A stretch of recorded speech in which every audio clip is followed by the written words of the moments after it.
So really quickly, I'm here to help you can organize for your VIP, what I call the VIP guided lesson. So can you tap me what it says, we did not get this from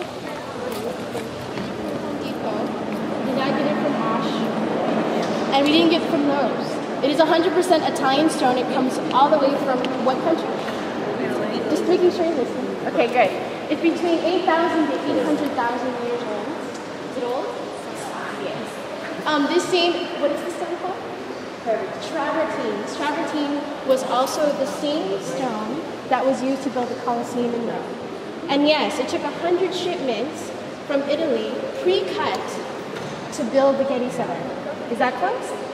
No. So while I know that most of your lesson starting this morning is going to be on the inside, please keep in mind that the art is not just inside. You're standing pretty much in outdoor galleries, the Getty Center itself. The way you are, the more I have to project my voice, and it's hard to hear me that way. A little bit close. Okay, so first of all, I want to make sure you all have your name tags on, somewhere easy for me to see. Okay. And then now that I have your names, I'll give you mine. My name is Robin Trento. You can call me Miss Robin. I'll be your teacher for the next hour. We're going to be doing a lesson on history in art. And I'm going to focus on a particular subject in history that I'll talk about more when we get in front of it. But for now, before we start our lesson, I have two questions for you. First question is, how many of you are here today for the very first time? Raise your hand if you've never been here before. So I've got mostly return visitors and a few new visitors, so welcome to all of you. It may not be your first visit, but we hope it won't be your last visit. And so we're going to give each one of you, you've probably been around school groups before? Yes and no? Okay. When you come as a school visitor, we give you a special coupon at the end of the lesson. With that coupon, you can come back to this museum, not on school time, on the weekend. You can bring one car and as many people as you can safely fit in that car come as your guests. You don't have to make a parking reservation. You don't have to pay the parking fee, and that's the big bonus because it has now risen to $15. So this little coupon I'm going to give you is worth $15, so hold on to it. Is it also good for Malibu location? Or no, only for the Getty Center. That's a whole different system of entry. So it's good for the Getty Center, but I like to tell this to students before we go into the galleries because obviously in 1 hour we're not going to see everything that's here. Even if you've been here before, you probably haven't seen everything yet. So this is your opportunity to come back and use these coupons and spend a whole day here.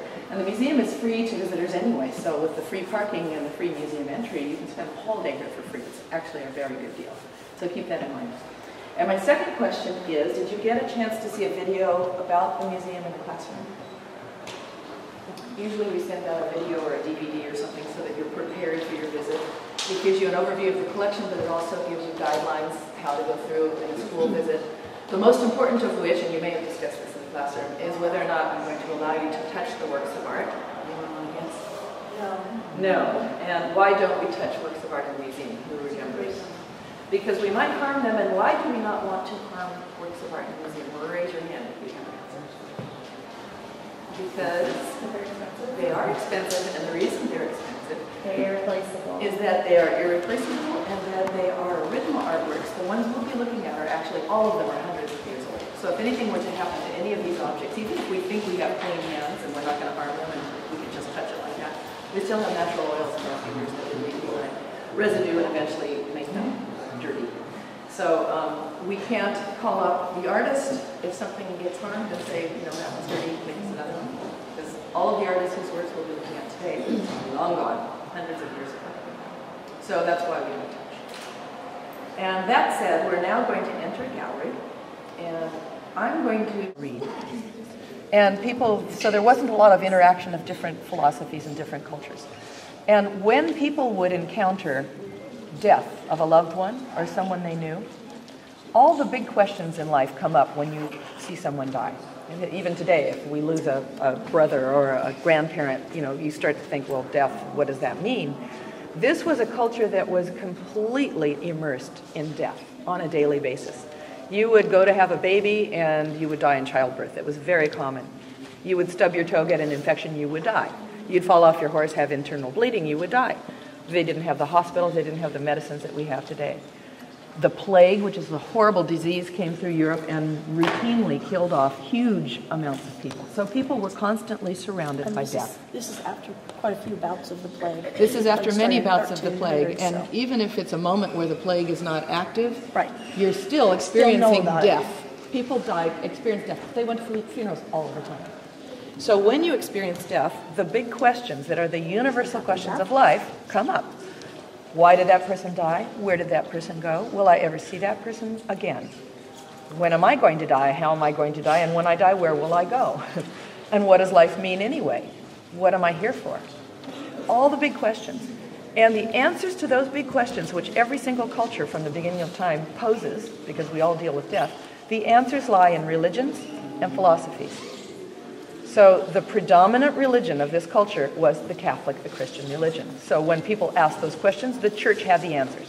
Where will that person go? If that person went by the rules, they're probably in heaven, and they're going to be there forever. Where are you going to go when you die? Well, if you follow the rules, you'll go to heaven too, and you'll see this person again.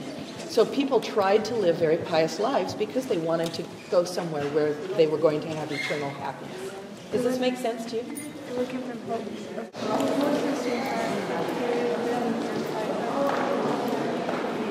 so why don't you all gather around me?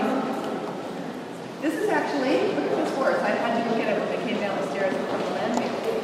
Leonardo never completed this horse in his lifetime, but he designed the horse to look just like this, only sculpture. This is a photograph. He left all the drawings and all the instructions on how he wanted the horse to be made out of bronze. He made a 24-foot clay model of that horse in 1498. And when he was about to create the mold for it and turn it into a 24-foot bronze horse, which you see before you, photograph thereof, the French attacked Milano, and all the bronze that was supposed to go to making this horse was turned into cannons and cannon balls and all that stuff. So he was never able to finish it.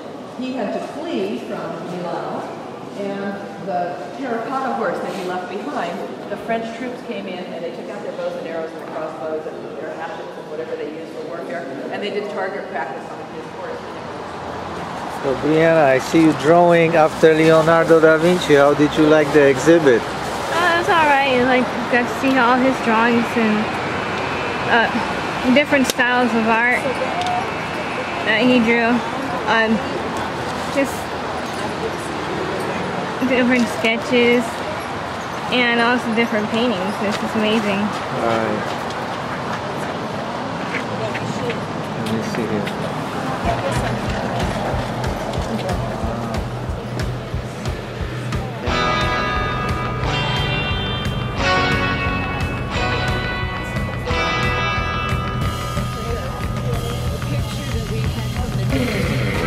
Applause! Thank you!